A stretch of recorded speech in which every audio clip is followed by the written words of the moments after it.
നമസ്കാരം, ജീവൻ ന്യൂസിലേക്ക് സ്വാഗതം. ആദ്യം പ്രധാന വാർത്തകൾ.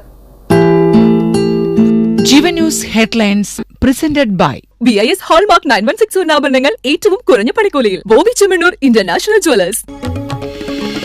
ഭരണഘടനയുടെ 75-ാം വാർഷികാഘോഷ നിറവിൽ രാജ്യം. ഭരണഘടന അവകാശങ്ങളുടെ കാവലാളെന്ന് രാഷ്ട്രപതി. സ്മാരക നാണയവും സ്റ്റാമ്പും പുറത്തിറക്കി.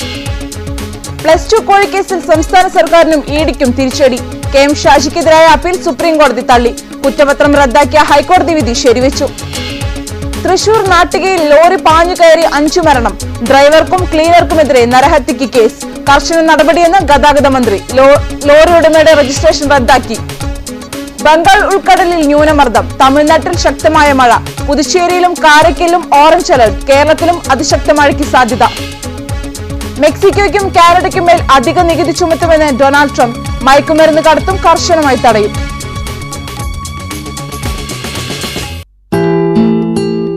ജീവൻ news headlines presented by BIS hallmark 916 സ്വർണ്ണാഭരണങ്ങൾ ഏറ്റവും കുറഞ്ഞ പണിക്കൂലിയിൽ ബോബി ചെമ്മണ്ണൂർ ഇന്റർനാഷണൽ ജ്വല്ലേഴ്സ്. വാർത്തകൾ വിശദമായി. അവകാശങ്ങളുടെ കാവലാളാണ് ഭരണഘടനയെന്ന് രാഷ്ട്രപതി ദ്രൗപദി മുർമു. ഇന്ത്യൻ ഭരണഘടനയുടെ 75-ാം വാർഷികാഘോഷങ്ങളുടെ ഭാഗമായി പാർലമെന്റ് മന്ദിരത്തിലെ സെൻട്രൽ ഹാളിലെ സംയുക്ത സമ്മേളനത്തെ അഭിസംബോധന ചെയ്യുകയായിരുന്നു രാഷ്ട്രപതി. ഭരണഘടനാ ദിനാശംസകൾ നേർന്നുകൊണ്ടാണ് രാഷ്ട്രപതി സംയുക്ത സമ്മേളനത്തെ അഭിസംബോധന ചെയ്തുകൊണ്ടുള്ള പ്രസംഗം ആരംഭിച്ചത്.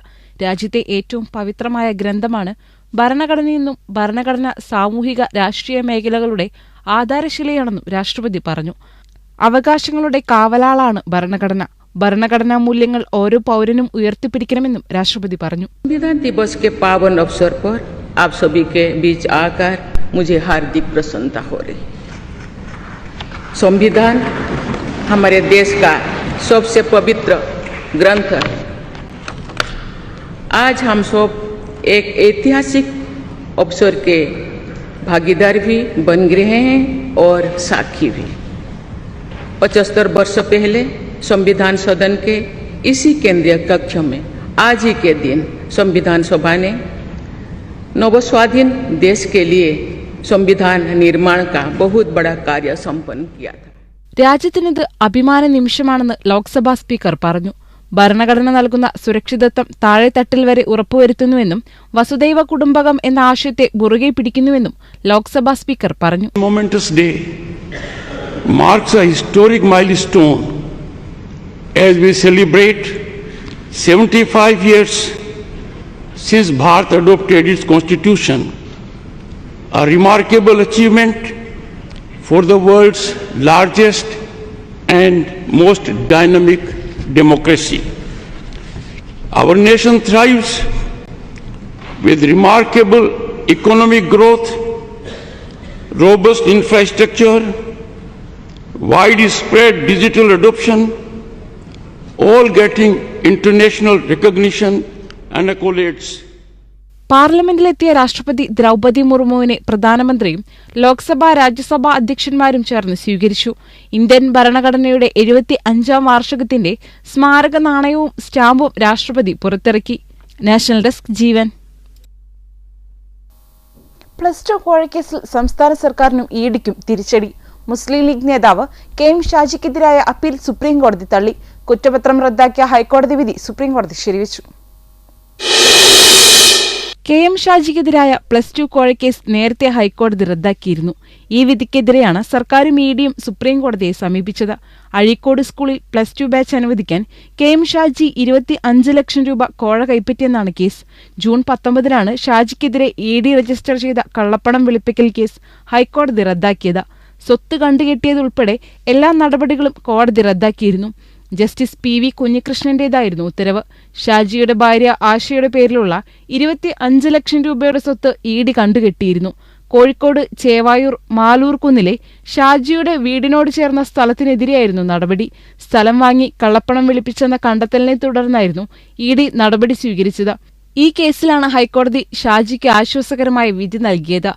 നേരത്തെ അനധികൃത സ്വത്ത് സമ്പാദനം ആരോപിച്ച് ഷാജിക്കെതിരെ രജിസ്റ്റർ ചെയ്ത കേസും ഹൈക്കോടതി സ്റ്റേ ചെയ്തിരുന്നു. പ്രാദേശിക CPM നേതാവിന്റെ പരാതിയിലാണ് വിജിലൻസ് കേസെടുത്തത്. എന്നാൽ ഷാജിക്കെതിരായ അന്വേഷണം പരാതിയുടെ അടിസ്ഥാനത്തിലാണെന്നും പരാതി വസ്തുതാപരമാണെന്നാണ് സർക്കാർ വാദിച്ചത്. കോഴ നൽകിയെന്ന് രഹസ്യമൊഴിയുണ്ടെന്ന് സംസ്ഥാന സർക്കാർ സമർപ്പിച്ച അപ്പീലിൽ ചൂണ്ടിക്കാട്ടിയിരുന്നു. ന്യൂസ് ഡെസ്ക് ജീവൻ. പുസ്തക വിവാദത്തിന് പിന്നിൽ ആസൂത്രിത ഗൂഢാലോചനയെന്ന് ഇ.പി. ജയരാജൻ. പാർട്ടിക്ക് അകത്തും പുറത്തും തന്നെ ദുർബലപ്പെടുത്തുകയാണ് ലക്ഷ്യം. ഒരു വരി പോലും പ്രസിദ്ധീകരണത്തിനായി ആർക്കും നൽകിയിട്ടില്ല. വ്യക്തമായ സൂചന കിട്ടിയാൽ ഗൂഢാലോചനയ്ക്ക് പിന്നിൽ ആരെന്ന് പുറത്തു പറയാമെന്നും അദ്ദേഹം വ്യക്തമാക്കി. ഞാനൊരു കരാറും ആരെയും ഏൽപ്പിച്ചിട്ടില്ലെന്നും ഒരു കോപ്പിയും ഒരാൾക്കും കൊടുത്തിട്ടുമില്ലെന്നും ഇ.പി. ജയരാജൻ പറഞ്ഞു. എന്തടിസ്ഥാനത്തിലാണ് ഇല്ലാത്ത കഥകൾ എഴുതി ചേർത്ത തെരഞ്ഞെടുപ്പ് ദിവസം പുറത്തിറക്കിയത്? ആസൂത്രിതമായ ഒരു പദ്ധതിയാണിത്. തെരഞ്ഞെടുപ്പിനെ അലങ്കോലപ്പെടുത്തുക, അതുപോലെ പാർട്ടിയെ പരാജയപ്പെടുത്തുക, അതുവഴി പാർട്ടിക്ക് അകത്തും പുറത്തും തന്നെ ഇടിച്ചു തകർക്കുക. ഇത് ആസൂത്രിതമായ ഗൂഢാലോചനയാണ്. തനിക്ക് നേരെ നടക്കുന്ന ആക്രമണം പാർട്ടിയെ തകർക്കാനാണെന്നും ജയരാജൻ കൂട്ടിച്ചേർത്തു. ഇത് തെരഞ്ഞെടുപ്പ് ദിവസമാണ്. പിന്നെ 3 ഉപതെരഞ്ഞെടുപ്പുകൾ നടക്കുന്നു 3 മണ്ഡലങ്ങളിൽ. ആ തെരഞ്ഞെടുപ്പ് ദിവസങ്ങളിലാണ് രാവിലെ തന്നെ ഈ വാർത്ത പ്രസിദ്ധീകരിക്കുന്നത്. ഇതാദ്യം വരുന്നത് ടൈംസ് ഓഫ് ഇന്ത്യയിലാണ്. ടൈംസ് ഓഫ് ഇന്ത്യയിൽ സാധാരണഗതിയിൽ ഇത്തരമൊരു വാർത്ത ലളിതമായി വരുമോ? ഈ വാർത്ത വന്നതിൻ്റെ പിന്നിൽ ആസൂത്രിതമായ നീക്കമുണ്ട്. ടൈംസ് ഓഫ് ഇന്ത്യയിൽ വന്നു. അതേസമയം DC ബുക്സിനെതിരായ ഇ.പി. ജയരാജന്റെ പരാതിയിൽ സർക്കാർ തുടരന്വേഷണം പ്രഖ്യാപിച്ചേക്കും. കോട്ടയം ജില്ലാ പോലീസ് മേധാവി DGPക്ക് സമർപ്പിച്ച റിപ്പോർട്ടിന്റെ അടിസ്ഥാനത്തിലാകും നടപടി. പുസ്തകം പ്രസിദ്ധീകരിക്കാൻ DC-യും ഇ.പി.യും തമ്മിൽ കരാറില്ലെന്ന പ്രാഥമിക അന്വേഷണ റിപ്പോർട്ടിലെ കണ്ടെത്തൽ ഗൗരവതരമെന്നാണ് സർക്കാർ നിലപാട്. പാർട്ടി സമ്മേളനങ്ങൾ നടക്കുന്ന ഘട്ടത്തിൽ പുസ്തക വിവാദത്തിന് പിന്നിൽ ഗൂഢാലോചനയുണ്ടെന്ന വാദം നിരത്തി CPM-ഉം പ്രതിരോധം തീർക്കും. തുടരന്വേഷണം വേണമെന്ന പാർട്ടി നേതൃത്വത്തിന്റെ അഭിപ്രായം കൂടി പരിഗണിച്ചാണ് സർക്കാർ തുടരന്വേഷണം പ്രഖ്യാപിക്കുക. ഉന്നത പോലീസ് ഉദ്യോഗസ്ഥന്റെ നേരിട്ടുള്ള മേൽനോട്ടത്തിലാകും അന്വേഷണം. പുസ്തക വിവാദം ഉപതെരഞ്ഞെടുപ്പിലും തിരിച്ചടിയായെന്ന് CPM-ഉം ഇടതുമുന്നണിയും വിലയിരുത്തുന്നു. തുടരന്വേഷണം പ്രതിച്ഛായ വീണ്ടെടുക്കാൻ സഹായകരമാകുമെന്നും നേതൃത്വം കരുതുന്നു. ന്യൂസ് ഡെസ്ക് ജീവൻ. തൃശൂർ നാട്ടികയിൽ ഉറങ്ങിക്കിടക്കുന്നവരുടെ ഇടയിലേക്ക് ലോറി പാഞ്ഞുകയറി 2 കുട്ടികൾ ഉൾപ്പെടെ 5 പേർ മരിച്ചു. പണി പുരോഗമിക്കുന്ന ദേശീയപാത ബൈപ്പാസിനരികിൽ ഉറങ്ങിക്കിടന്നിരുന്ന നാടോടികൾക്കിടയിലേക്കാണ് ലോറി പാഞ്ഞു കയറിയത്. 11 പേർക്ക് പരിക്കേറ്റു. കണ്ണൂരിൽ നിന്ന് മരം കയറ്റി പോയിരുന്ന ലോറിയാണ് ദേശീയപാതയിൽ നിന്ന് ബൈപ്പാസിലേക്ക് നിയന്ത്രണം വിട്ട് പാഞ്ഞുകയറിയത്. ദേശീയപാതയിൽ സ്ഥാപിച്ചിരുന്ന ഡിവൈഡർ തകർത്താണ് ലോറി ഉറങ്ങിക്കിടന്നവർക്കിടയിലേക്ക് കയറിയത്. ഇന്ന് പുലർച്ചെ 4 മണിയോടെയാണ് സംഭവം. കാളിയപ്പൻ, ബംഗാഴി, നാഗമ്മ, ജീവൻ, വിശ്വ എന്നിവരാണ് മരിച്ചത്. ഗുരുതരമായി പരിക്കേറ്റവരെ തൃശൂർ മെഡിക്കൽ കോളേജിലേക്ക് മാറ്റി. നടപടികൾ നടന്നു വരുന്നുണ്ട്. ഇൻക്വസ്റ്റ് ഉടനെ സ്റ്റാർട്ട് ചെയ്യും, പോസ്റ്റ്മോർട്ടം ഉടനെ ചെയ്യും. അതിനുശേഷം ബോഡി അവരുടെ വീട്ടിലെത്തിക്കാനുള്ള നടപടികൾ സ്വീകരിച്ചു വരുന്നുണ്ട്. പ്രാഥമികമായിട്ട് പാലക്കാട് ഗോവിന്ദപുരത്തുനിന്നാണ്. അവരുടെ ബന്ധുക്കളായിട്ട് നമ്മൾ ബന്ധപ്പെട്ടിട്ടുണ്ട്. അപ്പോൾ അവർ വരും. തുടർന്ന് അവർക്ക് എന്തൊക്കെ സഹായം ചെയ്യാൻ പറ്റുമോ അത് നമ്മൾ ചെയ്യുന്നുണ്ട്. മദ്യലഹരിയിലായിരുന്ന ക്ലീനറാണ് ലോറി ഓടിച്ചതെന്ന് പോലീസ് പറഞ്ഞു. ഇയാൾക്ക് ലൈസൻസ് ഇല്ലായിരുന്നു. സംഭവത്തിൽ ലോറി ഡ്രൈവർ ജോസിനെയും ക്ലീനർ കണ്ണൂർ ആലങ്കോട് സ്വദേശി അലക്സിനെയും അറസ്റ്റ് ചെയ്തു. അശ്രദ്ധമായിട്ട് വന്ന് ഇതിലേക്ക് ഇടിച്ചു കയറുകയായിരുന്നു. ഇവിടെ നിങ്ങൾ കാണാം, ഇത് ബാരിക്കേഡ് വെച്ചിട്ട് വളരെ കൃത്യമായിട്ട് ഡിവൈഡർ വെച്ചിട്ട് ചെയ്തിട്ടുണ്ട്. പക്ഷെ അതെല്ലാം മറികടന്ന് മുന്നോട്ട് വരികയായിരുന്നു. ഇവിടെ കിടന്നുറങ്ങുന്ന ഈ ആൾക്കാരുടെ മേത്ത് കയറുകയായിരുന്നു, പാഞ്ഞു കയറുകയായിരുന്നു. ലോറി ഡ്രൈവർക്കും ക്ലീനർക്കുമെതിരെ മനഃപൂർവ്വമായ നരഹത്യക്ക് കേസെടുത്തുവെന്ന് റവന്യൂ മന്ത്രി കെ രാജൻ അറിയിച്ചു. അപകടത്തെ സംബന്ധിച്ച റിപ്പോർട്ട് ഉടൻ സർക്കാരിന് കൈമാറും. നടപടിക്രമങ്ങൾ ഏകോപിപ്പിക്കാൻ ജില്ലാ കളക്ടറെ ചുമതലപ്പെടുത്തിയതായും മന്ത്രി വ്യക്തമാക്കി. ന്യൂസ് ഡെസ്ക് ജീവൻ. നാട്ടികയിൽ ലോറി പാഞ്ഞുകയറി 5 പേർ മരിച്ച സംഭവത്തിൽ ലോറിയുടെ രജിസ്ട്രേഷൻ റദ്ദാക്കിയെന്നും ലോറി ഉടമയ്ക്ക് നോട്ടീസ് നൽകുമെന്നും ഗതാഗത മന്ത്രി കെ ബി ഗണേഷ് കുമാർ. ഡ്രൈവറുടെ ലൈസൻസ് റദ്ദാക്കാനും തീരുമാനമായി. അപകടശേഷം ലോറിയുമായി കടക്കാൻ ശ്രമിച്ച ഡ്രൈവറും ക്ലീനറും ഡിവൈഡർ മദ്യലഹരിയിൽ തന്നെയാണ് ഇന്ന് പുലർച്ചെ 4 മണിയോടെ. ഇത് അശ്രദ്ധമായ ഡ്രൈവിംഗ് തന്നെയാണ്. ഇക്കാര്യത്തിൽ ഒരു വിട്ടുവീഴ്ചയും ചെയ്യില്ല. ഡ്രൈവറുടെ പേരിൽ നടപടിയെടുക്കും. പിന്നെ ഓടിച്ചിരുന്ന ആളുടെ പേരിൽ ലൈസൻസ് ഇല്ലാത്ത ആളാണെങ്കിലും ഏറ്റവും വലിയ ചാർജ് ഇട്ട് കേസെടുക്കാനാണ് ഉദ്ദേശിക്കുന്നത്. ഇനി മുതൽ രാത്രികാല പരിശോധന കർശനമാക്കും. രാത്രികാലങ്ങളിൽ വണ്ടികൾ അമിത വേഗതയിലാണ് ഓടിക്കുന്നതെന്നും തമിഴ്നാട്ടിൽ നിന്നുള്ള വണ്ടികൾ അമിത വേഗതയിൽ തെറ്റായ ദിശയിലേക്ക് കയറി വരുന്നത് പതിവാക്കിയിരിക്കുകയാണെന്നും മന്ത്രി പറഞ്ഞു. റോഡ് സൈഡിൽ കിടക്കുന്നവരെ മാറ്റും. ഇവിടെ കടന്നുറങ്ങരുതെന്ന് മുന്നറിയിപ്പ് കൊടുത്തിരുന്നു. റോഡ് സേഫ്റ്റി അതോറിറ്റിയുമായി സഹകരിച്ച കൂടുതൽ ജാഗ്രത പാലിക്കും. കുടുംബങ്ങൾക്കുള്ള സഹായം പരിഗണനയിലാണ്. ട്രാഫിക്കുമായി ബന്ധപ്പെട്ട് പ്രവർത്തിക്കുന്ന NGOകളുമായി സഹകരിച്ചുകൊണ്ട് റോഡ് അപകടങ്ങൾ നിയന്ത്രിക്കാനുള്ള പദ്ധതികൾ ആലോചിക്കുന്നുണ്ട്.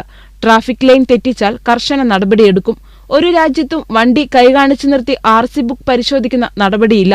ഇവിടെ മോട്ടോർ വാഹന വകുപ്പിന് ആവശ്യമായ വണ്ടികളില്ല. ധനകാര്യ വകുപ്പിനോട് നിരന്തരം ആവശ്യപ്പെട്ടിട്ടുണ്ട്. മതിയായ ഉദ്യോഗസ്ഥർ വകുപ്പിലുണ്ട്. പക്ഷേ പല ഓഫീസിലും മിനിമം ഒരു വാഹനം പോലുമില്ല. വകുപ്പിലെ 15 വർഷം പഴക്കമായ വണ്ടികളൊക്കെ ഒതുക്കിയെന്നും ഇലക്ട്രിക് വാഹനം ഉപയോഗിച്ച് പിന്നാലെ ഓടാനാവില്ലെന്നും മന്ത്രി പറഞ്ഞു. നിയമലംഘനം പിടിക്കാൻ ഡ്രോണിന്റെ സഹായം തേടുമെന്നും മന്ത്രി കൂട്ടിച്ചേർത്തു. ന്യൂസ് ഡെസ്ക് ജീവൻ. പന്തീരങ്കാവ് ഗാർഹിക പീഡനക്കേസിലെ പരാതിക്കാരിക്ക് വീണ്ടും ഭർത്താവിന്റെ മർദ്ദനം. പരിക്കേറ്റവർ ആശുപത്രിയിൽ ചികിത്സയിലാണ്. വീട്ടിലും ആംബുലൻസിൽ വെച്ചും ഭർത്താവ് മർദ്ദിച്ചെന്നും എന്നാൽ പരാതിയില്ലെന്നും യുവതി പോലീസിനോട് പറഞ്ഞു. അതേസമയം പരാതിക്കാരിയുടെ ഭർത്താവിനെതിരെ വീണ്ടും പോലീസ് കേസെടുത്തു. പന്തീരാങ്കാവ് ഗാർഹിക പീഡന കേസിലെ പരാതിക്കാരിയുടെ കണ്ണിനും ചുണ്ടിനും പരിക്കുണ്ടെന്നാണ് വിവരം. ഭർത്താവ് രാഹുൽ P. ഗോപാൽ കരുതൽ തടങ്കലിലാണ്. നിയമ നടപടി സ്വീകരിക്കുമെന്ന് യുവതിയുടെ കുടുംബം പ്രതികരിച്ചു. യുവതിയുടെ അച്ഛൻ പരാതി നൽകിയതിന് പിന്നാലെ പന്തീരാങ്കാവ് പോലീസ് യുവതിയുടെ മൊഴിയെടുത്തു. ഈയിടെയാണ് കേസ് ഹൈക്കോടതി റദ്ദാക്കിയത്. രാഹുലിന്റെയും പരാതിക്കാരിയുടെയും സമാധാന ജീവിതത്തിന് കേസ് തടസ്സമാകരുതെന്ന് ഹൈക്കോടതി വ്യക്തമാക്കിയിരുന്നു. ഉഭയസമ്മതപ്രകാരം കേസ് അവസാനിപ്പിക്കണമെന്ന് ആവശ്യപ്പെട്ട് ഇരുവരും നേരത്തെ കോടതിയെ സമീപിച്ചിരുന്നു. പരാതിക്കാരിയെയും പ്രതി രാഹുലിനെയും കൌൺസിലിംഗിന് വിടണമെന്ന് ഹൈക്കോടതി നിർദ്ദേശിച്ചു. കേസിൽ കൌൺസിലറുടെ റിപ്പോർട്ട് കൂടി പരിഗണിച്ച് കേസ് റദ്ദാക്കാമെന്നായിരുന്നു കോടതി അറിയിച്ചത്. ഭർതൃവീട്ടിൽ സ്ത്രീധനം ആവശ്യപ്പെട്ട് ക്രൂരമർദ്ദനത്തിന് ഇരയായി എന്നാണ് യുവതിയും കുടുംബവും പോലീസിൽ പരാതി നൽകിയത്. എന്നാൽ കുടുംബത്തിൽ നിന്നുള്ള സമ്മർദ്ദം കാരണമാണ് പരാതി നൽകിയതെന്നും തങ്ങൾ തമ്മിൽ പ്രശ്നമില്ലെന്നും യുവതി സാമൂഹ്യ മാധ്യമങ്ങളിലൂടെ വെളിപ്പെടുത്തിയിരുന്നു. ഇതിനു പിന്നാലെയാണ് പ്രശ്നങ്ങൾ ഒത്തുതീർന്നതിനാൽ കേസ് അവസാനിപ്പിക്കണമെന്നാവശ്യപ്പെട്ട് ഇരുവരും ഹൈക്കോടതിയെ സമീപിച്ചത്. ന്യൂസ് ഡെസ്ക് ജീവൻ. തമിഴ്നാട്ടിൽ മഴ കനക്കുന്നു. ചെന്നൈ അടക്കം സംസ്ഥാനത്തെ 16 ജില്ലകളിലും പുതുച്ചേരിയിലും കാരയ്ക്കലിലും ഓറഞ്ച് അലർട്ട് പ്രഖ്യാപിച്ചു. ശക്തമായ മഴയെ തുടർന്ന് മയിലാടുതുറൈ, നാഗപട്ടണം, തിരുവാറൂർ ജില്ലകളിൽ വിദ്യാഭ്യാസ സ്ഥാപനങ്ങൾക്ക് ഇന്ന് അവധിയാണ്. മയിലാടുതുറൈ അടക്കമുള്ള മേഖലകളിൽ കടൽ പ്രക്ഷുബ്ധമാണ്. മത്സ്യത്തൊഴിലാളികൾ കടലിൽ പോകരുതെന്ന് മുന്നറിയിപ്പ് നൽകിയിട്ടുണ്ട്. രാമേശ്വരത്തും പാമ്പനിലും മൊബൈൽ ഫോൺ നെറ്റ്വർക്കിൽ പ്രശ്നങ്ങൾ നേരിടുന്നുണ്ട്. ഡെൽറ്റ ജില്ലകളിലും പുതുച്ചേരിയിലും ശക്തമായ മഴയ്ക്ക് സാധ്യതയുണ്ടെന്നാണ് കാലാവസ്ഥാ റിപ്പോർട്ട്.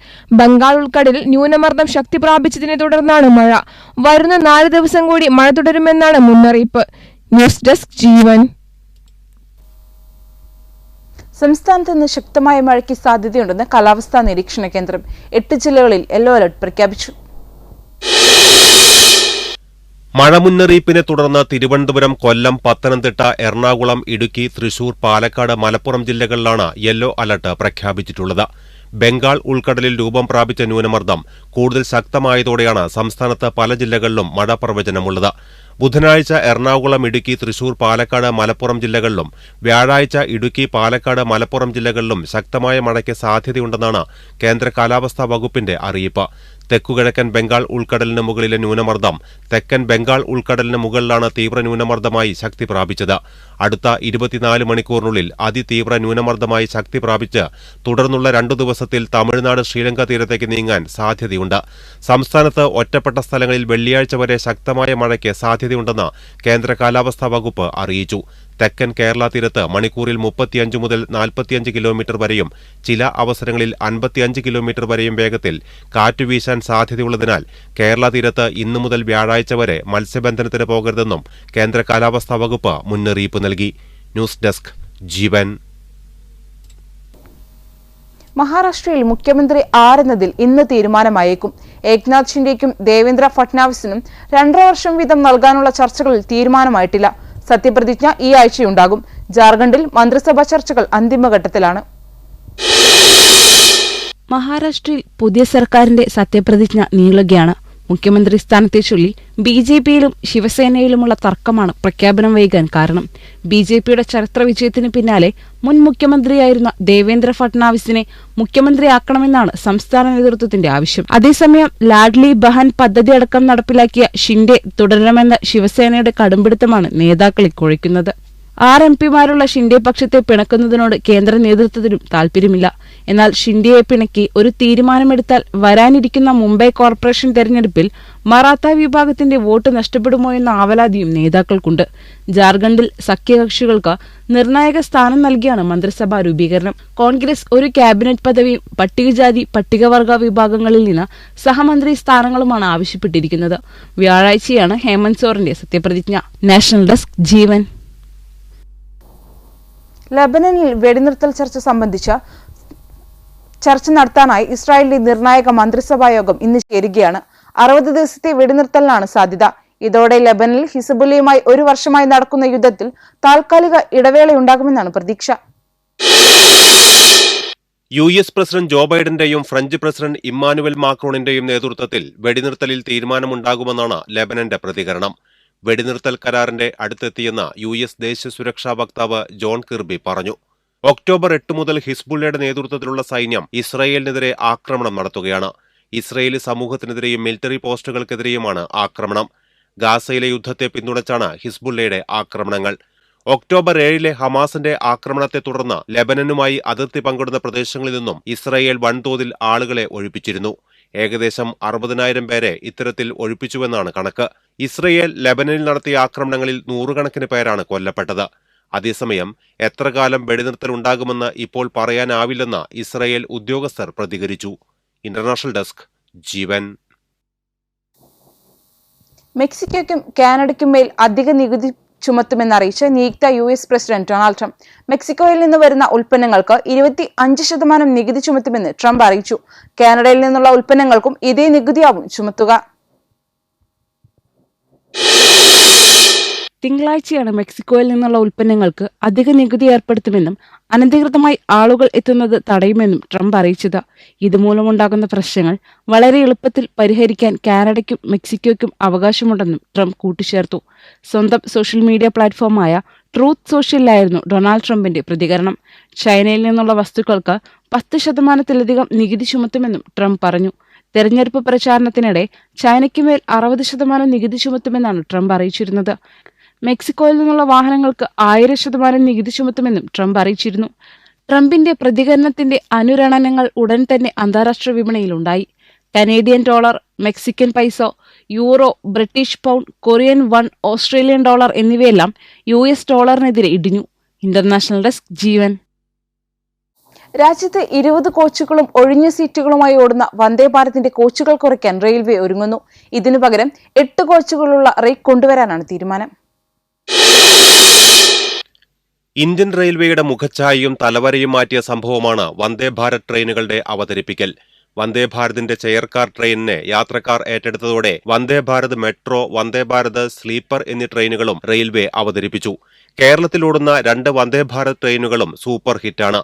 ഇടക്കാലത്ത് സ്പെഷ്യൽ ട്രെയിനായി ഓടിയ കൊച്ചി ബംഗളൂരു റൂട്ടിലും യാത്രക്കാർ നിരവധിയാണ്. രാജ്യത്തെ ഭൂരിഭാഗം റൂട്ടുകളിലും ഓടുന്ന വന്ദേ ഭാരത് ട്രെയിനുകളും മികച്ച പ്രതികരണമാണ് നേടുന്നതെങ്കിലും ചുരുക്കം ചില റൂട്ടുകളിലെങ്കിലും അതല്ല അവസ്ഥ.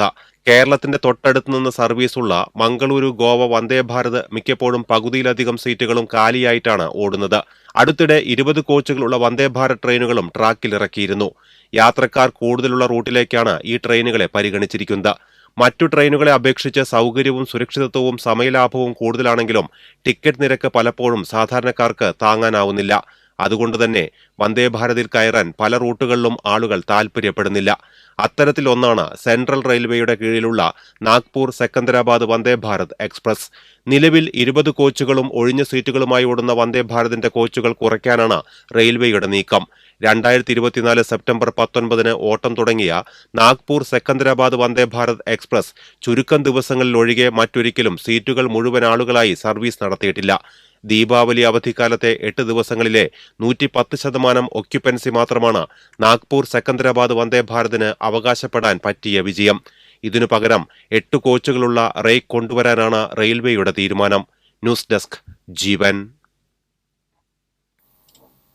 പാർട്ടിയുടെ സംസ്ഥാന ഘടകം എന്ത് ജോലി ഏൽപ്പിച്ചിട്ടുണ്ടെങ്കിലും ആ ജോലി നാളെ ഇതുവരെ കൃത്യമായി ചെയ്തിട്ടുണ്ടെന്ന് ബി നേതാവ് ശോഭ സുരേന്ദ്രൻ.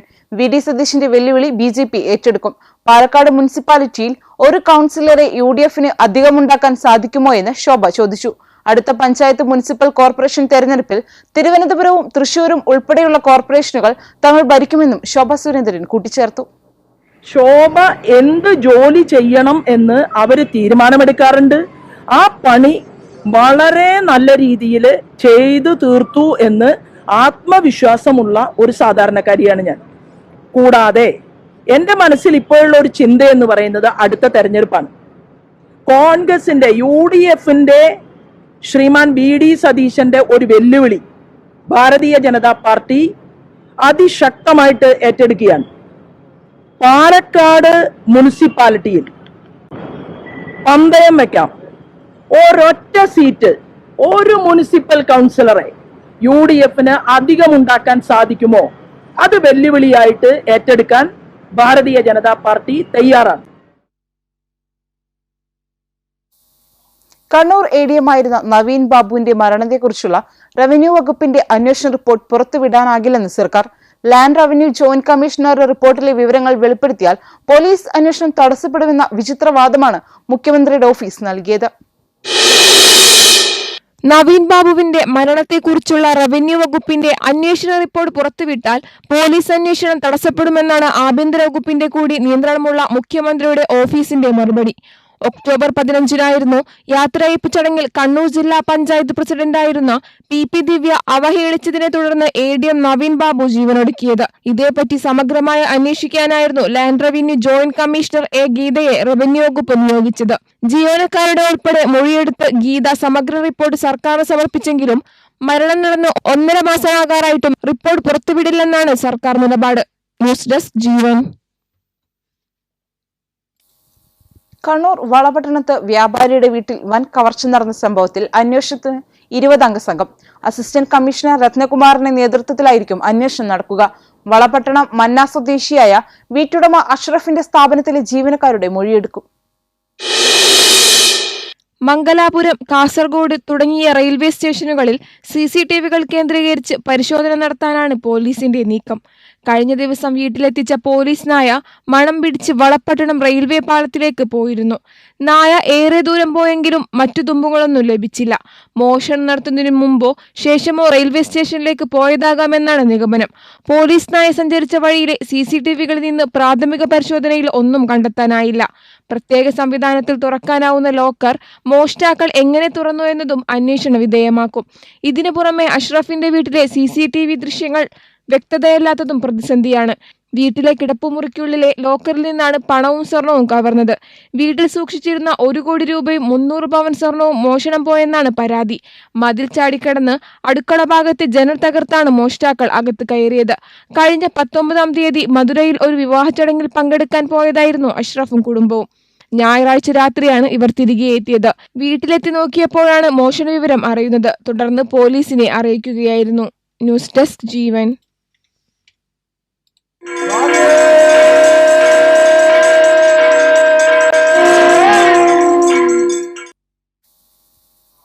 ശബരിമല സന്നിധാനത്തെ പുഷ്പാലങ്കാരത്തിന് ഓർക്കിഡ് പൂക്കളും ഇലകളും മറ്റും ഉപയോഗിക്കരുതെന്ന് ഹൈക്കോടതി. ആചാരപ്രകാരമുള്ള പൂവുകൾ മാത്രമാണ് ഉപയോഗിക്കുന്നതെന്ന് ഉറപ്പുവരുത്തണം. ഓരോ ദിവസവും പൂവുകൾ മാറ്റണമെന്നും justice Anil K. Narendran, justice S. Muralikrishna എന്നിവരടങ്ങുന്ന ഡിവിഷൻ ബെഞ്ച് ഉത്തരവിട്ടു. കരാറുകാർക്ക് ഇത് സംബന്ധിച്ച നിർദ്ദേശം നൽകിയിട്ടുണ്ടെന്ന് ദേവസ്വം ബോർഡും ശബരിമല സ്പെഷ്യൽ കമ്മീഷണറും കോടതിയെ അറിയിച്ചു. മണ്ഡലകാലം 9 ദിവസം പിന്നിട്ടപ്പോൾ ശബരിമലയിലെ നടവരവ് 41.64 കോടി രൂപയായി. എത്ര പേരെത്തിയാലും സുഗമമായി ദർശനം നടത്താനുള്ള തത്സമയ ഓൺലൈൻ ബുക്കിംഗ് സംവിധാനം തിരുവിതാംകൂർ ദേവസ്വം ബോർഡ് ഒരുക്കിയിട്ടുണ്ട്. നവംബർ 15 മുതൽ 23 വരെയുള്ള മൊത്തം നടവരവ് 41,64,65 രൂപയാണെന്ന് Thiruvithamkoor Devaswom board president PS Prasanth അറിയിച്ചു. കഴിഞ്ഞ വർഷം 9 ദിവസം പിന്നിട്ടപ്പോൾ ലഭിച്ച വരുമാനത്തേക്കാൾ 13,33,79,701 കോടി രൂപ വർദ്ധിച്ചു. 9 ദിവസത്തിനിടെ സന്നിധാനത്തെത്തിയത് 6,12,290 തീർത്ഥാടകരാണ്. 3,03,501 തീർത്ഥാടകർ കഴിഞ്ഞ വർഷത്തേക്കാൾ കൂടുതലായെത്തി. കഴിഞ്ഞ വർഷം ഈ സമയം 3,08,781 പേരാണ് ദർശനത്തിനെത്തിയത്. 2,21,30,685 രൂപ അപ്പത്തിൽ നിന്നും 17,71,60,470 രൂപ അരവണയിൽ നിന്നും 13,92,31,625 രൂപ കാണിക്കയായും ലഭിച്ചു. കഴിഞ്ഞ വർഷം 28,30,20,364 രൂപയാണ് 9 ദിവസത്തെ വരുമാനം. തീർത്ഥാടകരുടെ എണ്ണം ഉയർന്നതും എല്ലാവർക്കും സുഖദർശനമൊരുക്കിയതും വരുമാനം വർദ്ധിക്കാൻ കാരണമായതായി PS പ്രശാന്ത് പറഞ്ഞു. വരുമാനത്തിന്റെ കാര്യത്തിലും വലിയ വർധനയാണ് ഈ വർഷം ഉണ്ടായിരിക്കുന്നത്. ഈ വർഷത്തെ വരുമാനം 41,64,65,13 കോടിയുടെ അധിക വരുമാനമാണ് ഇപ്പോൾ. ശബരിമലയിലെത്തി മടങ്ങുന്നവരിൽ നിന്ന് ദർശനവും മറ്റ് സൗകര്യങ്ങളും സംബന്ധിച്ച് സംതൃപ്തമായ പ്രതികരണമാണ് ലഭിക്കുന്നതെന്നും PS പ്രശാന്ത് പറഞ്ഞു. ദേവസ്വം ബോർഡിന്റെയും സർക്കാരിന്റെ നേതൃത്വത്തിലുള്ള 20ലേറെ വകുപ്പുകളുടെയും ഒന്നിച്ചുള്ള പ്രവർത്തനമാണ് പിന്നിൽ. പാർക്കിംഗ്, അടിസ്ഥാന സൗകര്യം, ശുദ്ധജലം, ലഘുഭക്ഷണം, പ്രസാദം, വഴിപാടുകൾ, അന്നദാനം ഇവയിലെല്ലാം കൂടുതൽ മുൻകരുതലുകൾ എടുക്കാൻ കഴിഞ്ഞത് നേട്ടമായി. പോലീസ് ശക്തവും സുരക്ഷിതവുമായ തീർത്ഥാടക നിയന്ത്രണ സംവിധാനമാണ് നടപ്പാക്കുന്നതെന്നും പ്രസിഡന്റ് പറഞ്ഞു. ദർശന സമയം കൂട്ടിയതും 18ാം പടിയിൽ പോലീസുകാരുടെ ഡ്യൂട്ടി സമയം കുറച്ചതും കാരണം മിനിറ്റിൽ ശരാശരി 80 പേരെ 18ാം പടി കയറ്റാൻ കഴിയുന്നുണ്ട്. ഇത് തിരക്ക് ഒഴിവാക്കുന്നതിൽ നിർണായകമായി. വൃശ്ചികം 1 അരവണയുടെ കരുതൽ ശേഖരം 10 ലക്ഷത്തിലേക്ക് എത്തിക്കാൻ സാധിച്ചത് അപ്പവും അരവണയും യഥേഷ്ടം നൽകുന്നതിന് സഹായകരമായി. എത്ര പേർ എത്തിയാലും സുഗമമായി ദർശനം നടത്താനുള്ള തത്സമയ ഓൺലൈൻ ബുക്കിംഗ് സംവിധാനം ദേവസ്വം ബോർഡ് ഒരുക്കിയിട്ടുണ്ട്. ഒരാൾക്ക് പോലും ദർശനം കിട്ടാതെ മടങ്ങുന്ന സാഹചര്യം ഉണ്ടാകില്ലെന്നും ദേവസ്വം ബോർഡ് പ്രസിഡന്റ് പറഞ്ഞു. തീർത്ഥാടകർക്കായി 3 തത്സമയ ഓൺലൈൻ ബുക്കിംഗ് കേന്ദ്രങ്ങളാണ് നമ്മൾ ഒരുക്കിയിട്ടുള്ളത്. അവിടേക്ക് എത്തുന്ന ഭക്തർക്ക് യാതൊരു ആശങ്കയും വേണ്ട. എത്ര ഭക്തർ വന്നാലും തത്സമയ ഓൺലൈൻ ബുക്കിംഗ് വഴി നമുക്ക് ഭഗവാന്റെ ദർശനം ഏർപ്പെടുത്തുവാൻ വേണ്ടിയിട്ടുള്ള ക്രമീകരണങ്ങൾ ഞങ്ങൾ ഒരുക്കിയിട്ടുണ്ട്. ഇരുമുടിക്കെട്ടിൽ പ്ലാസ്റ്റിക് കൊണ്ടുവരരുതെന്ന തന്ത്രിയുടെ നിർദ്ദേശം തീർത്ഥാടകർ പാലിക്കണം. പമ്പയിൽ വസ്ത്രം ഉപേക്ഷിക്കുന്നത് ആചാരമല്ലെന്ന് തീർത്ഥാടകരെ ഓർമ്മിപ്പിക്കുന്നതായും PS പ്രശാന്ത് പറഞ്ഞു. ന്യൂസ് ഡെസ്ക് ജീവൻ.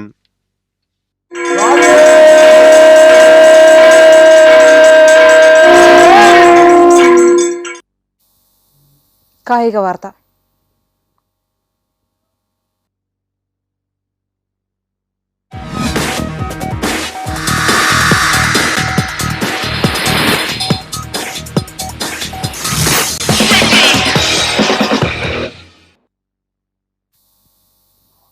സയ്യിദ് മുഷ്താഖ് അലി ട്രോഫിയിലെ 2ാം മത്സരത്തിൽ കേരളത്തിന് തോൽവി. കേരളം ഉയർത്തിയ 188 റൺസ് വിജയലക്ഷ്യം ഒരു പന്ത് ശേഷിക്കെ മഹാരാഷ്ട്ര മറികടന്നു. രാജീവ് ഗാന്ധി ഇന്റർനാഷണൽ സ്റ്റേഡിയത്തിൽ ടോസ് നഷ്ടപ്പെട്ട് ബാറ്റിംഗിനിറങ്ങിയ കേരളം രോഹൻ കുന്നുമലിന്റെയും മുഹമ്മദ് അസറുദ്ദീന്റെയും സച്ചിൻ ബേബിയുടെയും ബാറ്റിംഗ് കരുത്തിലാണ് മികച്ച സ്കോർ പടുത്തുയർത്തിയത്. കഴിഞ്ഞ മാച്ചിൽ അർദ്ധ സെഞ്ചുറി നേടിയ കേരള നായകൻ സഞ്ജു സാംസൺ 19 റൺസെടുത്ത് പുറത്തായി. വിഷ്ണു, വിനോദ്, സൽമാൻ നിസാർ, അബ്ദുൽ ബാസിസ് എന്നിവരാണ് മറ്റു സ്കോറർമാർ. മറുപടി ബാറ്റിംഗിൽ മഹാരാഷ്ട്രയുടെ തുടക്കം മികച്ചതായില്ല. സ്കോർ ബോർഡിൽ 10 റൺസ് ചേർക്കുന്നതിനിടെ ക്യാപ്റ്റൻ ഋതുരാജ് ഗെയ്ക്വാദിനെ MD നിധീഷ് പുറത്താക്കി. അവസാന ഓവറുകളിൽ വിക്കറ്റുകൾ വീഴ്ത്തി കേരളം കളിയിലേക്ക് ശക്തമായ തിരിച്ചുവരവ് നടത്തിയെങ്കിലും ദിവ്യാങ് ഹിംഗനേക്കറിന്റെ വെടിക്കെട്ട് പ്രകടനം കളി തിരിച്ചു. അവസാന ഓവറിൽ 7 റൺസാണ് മഹാരാഷ്ട്രയ്ക്ക് ജയിക്കാൻ വേണ്ടിയിരുന്നത്. സ്പോർട്സ് ഡെസ്ക് ജീവൻ. പ്രധാന വാർത്തകൾ വീണ്ടും. Jeevan news headlines presented by BIS hallmark 9164 സ്വർണ്ണാഭരണങ്ങൾ ഏറ്റവും കുറഞ്ഞ പണിക്കൂലിയിൽ ബോബി ചെമ്മണ്ണൂർ ഇന്റർനാഷണൽ ജ്വല്ലേഴ്സ്. ഭരണഘടനയുടെ 75ാം വാർഷികാഘോഷ നിറവിൽ രാജ്യം. ഭരണഘടനാ അവകാശങ്ങളുടെ കാവലാളെന്ന് രാഷ്ട്രപതി. സ്മാരക നാണയവും സ്റ്റാമ്പും പുറത്തിറക്കി. +2 കോഴക്കേസിൽ സംസ്ഥാന സർക്കാരിനും EDക്കും തിരിച്ചടി. KM ഷാജിക്കെതിരായ അപ്പീൽ സുപ്രീം കോടതി തള്ളി. കുറ്റപത്രം റദ്ദാക്കിയ ഹൈക്കോടതി വിധി ശരിവെച്ചു. തൃശൂർ നാട്ടികയിൽ ലോറി പാഞ്ഞുകയറി 5 മരണം. ഡ്രൈവർക്കും ക്ലീനർക്കുമെതിരെ നരഹത്യക്ക് കേസ്. കർശന നടപടിയെന്ന് ഗതാഗത മന്ത്രി. ലോറിയുടെ രജിസ്ട്രേഷൻ റദ്ദാക്കി. ബംഗാൾ ഉൾക്കടലിൽ ന്യൂനമർദ്ദം. തമിഴ്നാട്ടിൽ ശക്തമായ മഴ. പുതുച്ചേരിയിലും കാരയ്ക്കലിലും ഓറഞ്ച് അലർട്ട്. കേരളത്തിലും ശക്തമായ മഴയ്ക്ക് സാധ്യത. മെക്സിക്കോയ്ക്കും കാനഡയ്ക്കും മേൽ അധിക നികുതി ചുമത്തുമെന്ന് ഡൊണാൾഡ് ട്രംപ്. മയക്കുമരുന്ന് കടത്ത് കർശനമായും തടയും.